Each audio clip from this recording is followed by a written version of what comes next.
పెందోట మాటకు స్వాగతం. ఈరోజు ఘంటారావం గంటా మనోహర్ రెడ్డి గారు రాసిన మినీ కవిత్వం గురించి తెలుసుకుందాం. కవిత్వం రాయడం అందరి వల్ల కాదు. కవి ఋషితో సమానము. ఋషి అయితేనే కవిత్వం వస్తుంది అని మనకు పెద్దలు అంటారు. కాబట్టి ఆ ఋషిత్వం రావాలి అంటే తపస్సు చేయాల్సిన అవసరం ఉంది. ఆ తపస్సు ఎలాంటిదయ్యా అంటే నిరంతర పఠనం, అన్నీ చూడడం, అనుభవాలు పెంచుకోవడం. మనము కూడా ఎందుకు చెప్పకూడదు? వేమన పద్యాలు రాశాడు, గురజాడ కథలు రాశాడు, శ్రీశ్రీ కవితలు రాశాడు, సినారే కవితలు, భజన కవితలు రాశాడు. ఇలా చెప్పుకుంటూ పోతే ఎవరికి అనుగుణమైన ప్రక్రియను వారు తీసుకొని దాన్ని సాధన చేసి చెప్పడం మనకు కనబడుతూ ఉంది.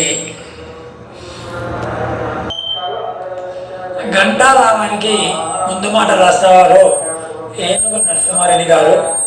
వారు సునిశ్చిత నాదం అంటూ తమ అభిప్రాయాన్ని, ఆమోదాన్ని కూడా తెలిపారు. మనిషి చేసే ప్రతి పనికి ఒక లక్ష్యం ఉండాలి, ఉంటుంది కూడా. లక్ష్యమును బట్టి ప్రతి పని దివ్యములను అంటారు ఒక చోట దశరథి. ఆ సాధారణమైన పనికి లక్ష్యం ఉన్నప్పుడు మహోదాత్తమైన కళ, సాహిత్యానికి మహోన్నతమైన లక్ష్యం ఉండి తీరుతుంది. చూశారా?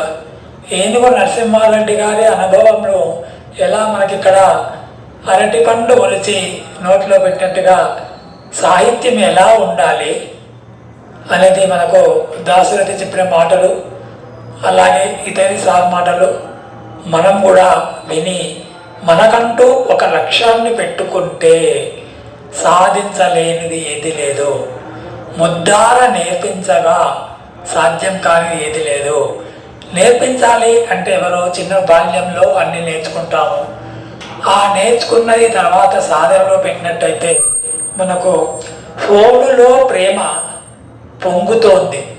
ఫోనులో ప్రేమ పొంగుతోంది, అవసరాల దిశగా ప్రవహిస్తుంది. చూసారా? ప్రేమ ఎక్కడ ఉంటుంది? ఫోను మాటలలో కనబడకుండా ఉండి ప్రేమించడం. ఇది వాళ్ళ అవసరాలు ఏముంటాయి? స్వార్థం బాగా ఉంటే డబ్బులు గుంజడం కానీ ఇంకా రకరకాలుగా ఉంటాయి అనుకోండి. అవన్నీ కూడా చిన్న 4 లైన్లలో మన మనోహర్ రెడ్డి గారు తమ కవిత్వాన్ని చెప్పడం జరిగింది. రాకపోకలు ఎక్కువైతే గౌరవం తక్కువ, అరుదైన వస్తువుకే ధర ఎక్కువ. అంతే కదా? బంగారం ఇప్పుడు లక్షలలో పోతుంది, కానీ ఇనుము గంటలనే ఉంటుంది. అందుకే మనము ఒక దగ్గరికి అవసరం ఉంటేనే పోతాము, అవసరం లేకుండా పోము. అదే ఇక్కడ మనకు చెప్తున్నాను. నేనెవరో తెలుసుకోవాలని ఉంది, నాలోని నన్ను కలుసుకోవాలని ఉంది. చూడండి, ఎంత మర్మంగా, ఎంత ఆధ్యాత్మికంగా, ఎంత సునిశ్చితంగా, ఎంత లోతుగా ఉందో చూడండి. తాత్విక చింతన కూడా మనకి ఇందులో కనబడుతోంది. అనుభవాలకు మించిన చదువులు ఏమున్నాయి? అనుభవాలకు మించిన చదువులు ఏమున్నాయి? అభిమానానికి మించిన పదవులు ఏమున్నాయి? చూసారా? మనం చదవాలి అనుకుంటూ పాఠశాలలో పిల్లవాళ్ళని వేస్తే ఏ పాట చదువుతుందో అందరికీ తెలుసు. కానీ నిత్యం అనుభవంలో మనకు వచ్చినట్టయితే ఎలా చదువుతారో వాళ్ళకి ఒక విషయ జ్ఞానం కానీ, విలువ కానీ, జ్ఞానం కానీ పెరుగుతుంది. అలాగే అభిమానించగలిగే వాళ్ళు ఉంటేనే మనకు మంచి పేరు వస్తుంది అని డాక్టర్ ఏనుగు నరసింహారెడ్డి గారు దీనికి అభిప్రాయం రాశారు. హృదయ రావము అని గంటా మనోహర్ రెడ్డి గారు రాసుకున్నారు. ఘంటారావంలో 4 పాదాలు ఉంటాయి. అందులో మొదటి 2 పాదాల్లో ఏదైనా ఒక అంశాన్ని ప్రతిపాదించడం, చివరి 2 పాదాల్లో ఆ ప్రతిపాదన సమర్థించడం లేదా విమర్శించడం. స్థూలంగా ఇది ఘంటారావం కవితా రూపము. చూసిన కవితా రూపం ఎలా చేసిరు అనేది అతను మనకి ఇక్కడ చెప్తున్నాడు. వేమన పద్యాల్లో 2 లైన్లు ఎలాగైతే ఉంటుందో వేమన పద్యం లాగే 2 లైన్లు ఒక విషయాన్ని పట్టుకోవడం, 3వ లైన్ సూక్తితో చెప్పడం, 4వ లైన్ మగుటం. అలాగే మన మనోహర్ రెడ్డి గారి కూడా 2 లైన్లలోనే పదాల్లో ఏదైనా అంశాన్ని ప్రతిపాదించాలి. ఫస్ట్ దేని గురించి మాట్లాడుతున్నాడు, ఎందుకు మాట్లాడుతున్నాడు, అది ఎలా ఉపయోగపడుతుంది అందరికీ అనేది ఇక్కడ మనకు తెలుస్తుంది. తర్వాత చివరి 2 పదాలలో ఆ అంశాన్ని సమర్థించడమా, విమర్శించడమా, మెచ్చుకోవడమా ఏదో ఒకటి చేయాలి. కాబట్టి అది చేస్తూ ఉంటాడు. ఇదే మన ఈ కవిత్వం, మినీ కవిత్వం ధ్యేయము అని కూడా అన్నాడు. 2023 నుండి సహస్ర ఘంటారావము శుభోత్సవం మరియు నిరాఘాట ఘంటారావం 3వ వార్షికోత్సవాన్ని చేసినాము అని కూడా చెప్తున్నాను. నాకు ఇక్కడ నిజం చెప్పాలంటే ఘంటారావానికి అంకురార్పణ జరిగింది 2016లో. నాడు వాణిజ్య పన్ను అధికారిగా పదవీ విరమణ అనంతరమే 2016లో రచయిత్రి శ్రీమతి ఝాన్సీ మంతెన గారి సలహాలతో ముఖ పుస్తక సభ్యుడనే అంతర్జాల సాహితీ జగత్తులో అడుగుపెట్టాను. చూశారా, మనకు ఉద్యోగ ధర్మం ముఖ్యం కాబట్టి ఉద్యోగం విరమణ అయిన తర్వాత ముఖజాలంలో అది సెల్ ఫోన్లో ఈ అంతర్జాలంలో సభ్యుడిగా అయ్యి వాళ్ళు రాస్తూ ఉన్నది నిత్యం చదువుతూ తాను ఎందుకు రాయకూడదు అన్న ఆకాంక్షతో మన మనోహర్ రెడ్డి గారు రాశారు అని ఇక్కడ చెప్తున్నాడు. ప్రశంస చేసిన పనికి కానుక, ప్రశంస చేసిన పనికి కానుక, విమర్శ చెయ్యాల్సిన పనికి సూచిక. చూసారా, ప్రశంస విమర్శ ఈ 2 ఎలా ఉంటాయి అని మనకి ఇక్కడ 4 లైన్లలో విడమర్చి చెప్తాడు. అర్థం అంతకంటే మనకు ఎక్కువగా అవసరం లేదు. మనం ప్రశంసించబడాలా, విమర్శించబడాలా అనేది ఆలోచించుకోవచ్చు. ఇలా రాసిన కవితలన్నీ మినీ కవితలు కాబట్టి అలాంటి మినీ కవితలు మనము చదివినట్టయితే మనం కూడా కవిత్వం రాయవచ్చు అని అనిపిస్తుంటుంది. సిద్దిపేట జిల్లా నారాయణరావుపేట మండలం ఇబ్రాహీంపూర్ ప్రాథమికోన్నత పాఠశాలలో తెలుగు భాషోపాధ్యాయులు శ్రీ పన్యాల మురళీధర్ రెడ్డి గారు మరియు గుంటూరు జిల్లా పామిడిమర్రి కోటప్పకొండ పాఠశాల ఉపాధ్యాయులు శ్రీ కోడెల శ్రీనివాసరావు గారితో పాటు అనేక మంది ఉపాధ్యాయ సోదరులు ఘంటారావం కవితలను విద్యార్థుల చేత ధారణ చేయించడం, నేడు మంచి మాటగా నల్లబెల్లపై రాయించడం, ఘంటారావం కవితాభిమాని సాహితీ మిత్రుడు శ్రీ వెన్నెల సత్యం గారు తను రచించిన వాసంతిక గజల్ సంపుటిని నాకు అంకితం ఇవ్వడం, ఇలా కవి ఏం సాధించాడు కవిత్వం రాసి అనుకుంటారు అంటుంటారు. కాబట్టి ఇలాంటి మంచి మంచి పేర్లు ఎక్కడెక్కడో ఉన్న వాళ్ళు, ఎవరెవరో మనకు తెలియని వాళ్ళు కవిత్వం మంచిగా అనిపిస్తే వాళ్ళ పిల్లలకు నేర్పించడం కానీ ఇలా పుస్తకాలు అంకితం ఇవ్వడం కానీ చేస్తారని మనకి ఇక్కడ చెప్తున్నాడు. గొడవలు విస్తరిస్తే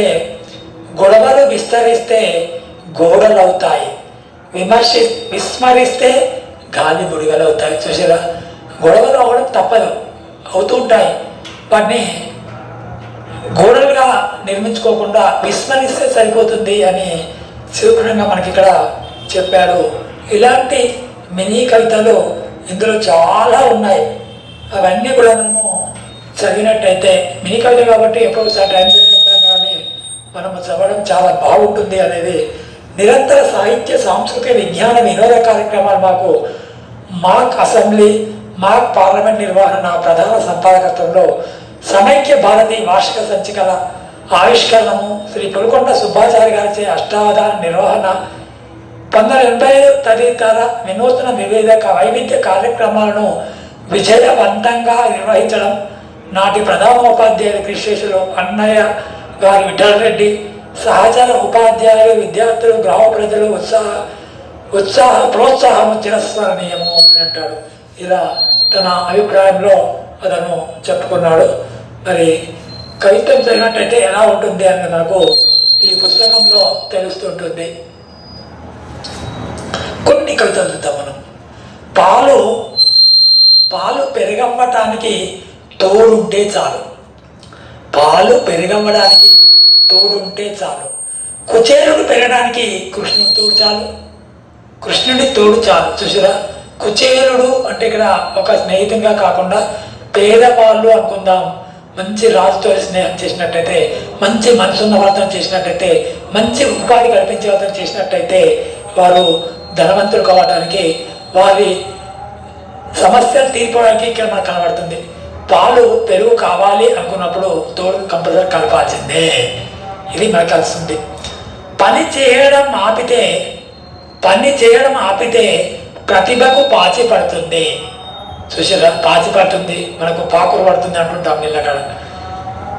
ప్రవహించడం ఆగితే నదికైనా నాచు పడుతుంది. చూసారా, నది ప్రవహిస్తుంది కాబట్టే స్వచ్ఛంగా ఉంది.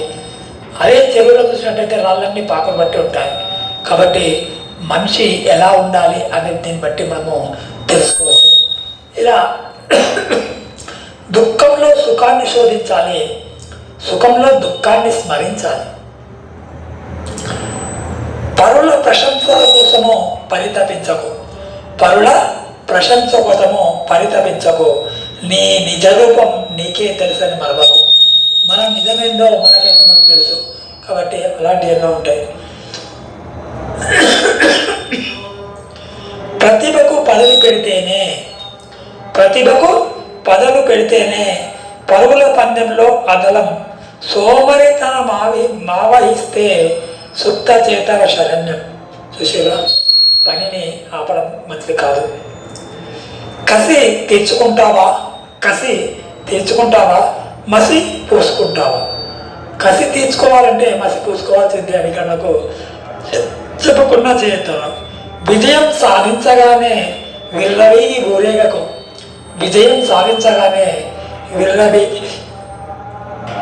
ఊరేగకు.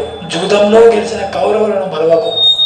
కౌరవులు ఎలా చేసిరో, ఎలా వాళ్ళు గెలిచిరో, ఎలా కొద్ది రోజులు వాళ్ళు రాజ్యం ఎదురు అనేది అందరికి తెలుసు. చివరికి ఏమైందో కూడా తెలుసు. ప్రయత్నించకుండానే ఫలితాన్ని ఆశిస్తే ఎలా? తలుపు తెలిస్తేనే వెలుగు వస్తుంది కదా. ఇలా దాదాపుగా 240 పేజీలతో బుక్ చేశారు. ఆ బుక్ అందరూ కూడా చదివితే బాగుంటుందని తెలుసు. పెందోడ మాట